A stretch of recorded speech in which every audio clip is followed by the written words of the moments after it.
and of course we are all about bringing you great destinations at the heart of culture. I'm here today at the World Travel Market, and I am basically joined with Hani, who's the president of the tourism syndicate that's actually based in Alexandria in Egypt. So of course Egypt has a lot to offer culturally. Yes, it is known as the place where it all begins. We probably don't need to highlight that anymore. So I'm going to actually, hand you over to get some insight and experience to some of the cultural sites, such as the temples, such as the Great Pyramids, that of course if you haven't been before, that you may want to consider going and viewing. So Hani, hi. I'll introduce you. Certainly, Egypt is one of the most attractive travel destinations in the whole entire world, where you can find a blend of different products that you will certainly love. You want to start with the pyramids, the only remaining wonder of the 7 wonders of the world. We're talking like 4,600 years old monuments. Wow! And then you want to take like a Nile cruise and see the wonderful magical things of the ancient Egyptians on the 2 banks of the Nile.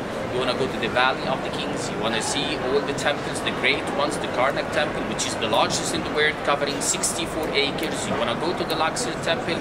You want to go to Abu Simbel, which is a matter of 2 temples carved in a mountain. So King Ramesses II has transformed the mountain into 2 magnificent and breathtaking temples.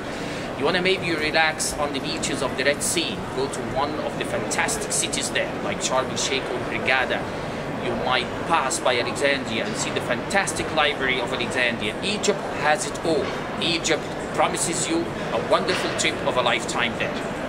Brilliant, thank you so much. I mean, that I'm sure covers probably a lot for people that don't know the area. Could you give us a bit of a quick geographic? Because we're talking about Alexandria and Cairo. But of course, so many people are startled by the Great Pyramid of Giza, which was, focused around the whole alignment. Where is that in situ to Alexandria, and of course, the other great temples? Okay, let's start with the location of Egypt, which is located at the northern eastern tip of Africa, just located by the Mediterranean Sea and the Red Sea. The River Nile is a central river. It cuts Egypt from south to north.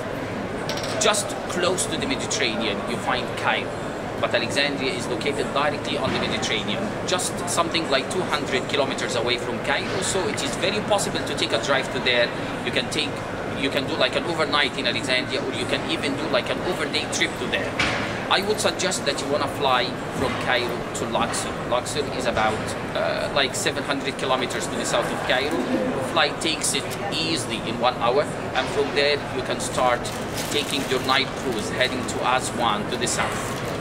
From there you might want to fly, or you might want to take the experience of a drive on the land road heading to the Red Sea beaches. Anyhow, whatever is the purpose of your visit, cultural one or recreational one or just relaxing one, you will certainly find it there in Egypt. And just for the last question, of course, it's quite a compact history and of course time span that you've offered to us. But what is there anything that people don't usually know? Well, is there anything that people don't know about Egypt that is, that you may not expect? Is there anything? Well, I have to say that Egypt what we of course already know. People know a lot about Egypt, but Egypt has also usual products like the Sahara Desert Safari tours.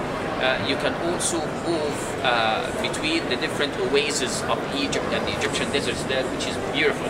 You can also follow the biblical sites in Egypt. I mean, you don't want to forget that Moses was living there. You don't want to forget that you can track the Exodus track there. You can also see the sites where the Holy Family, Virgin Mary and Jesus lived in during their flight into Egypt as well. And we do save these places. You do find nice monasteries and quite breathtaking ones built on every spot they lived in for a while. So even when it comes to religious tourism, Egypt is the place to do that.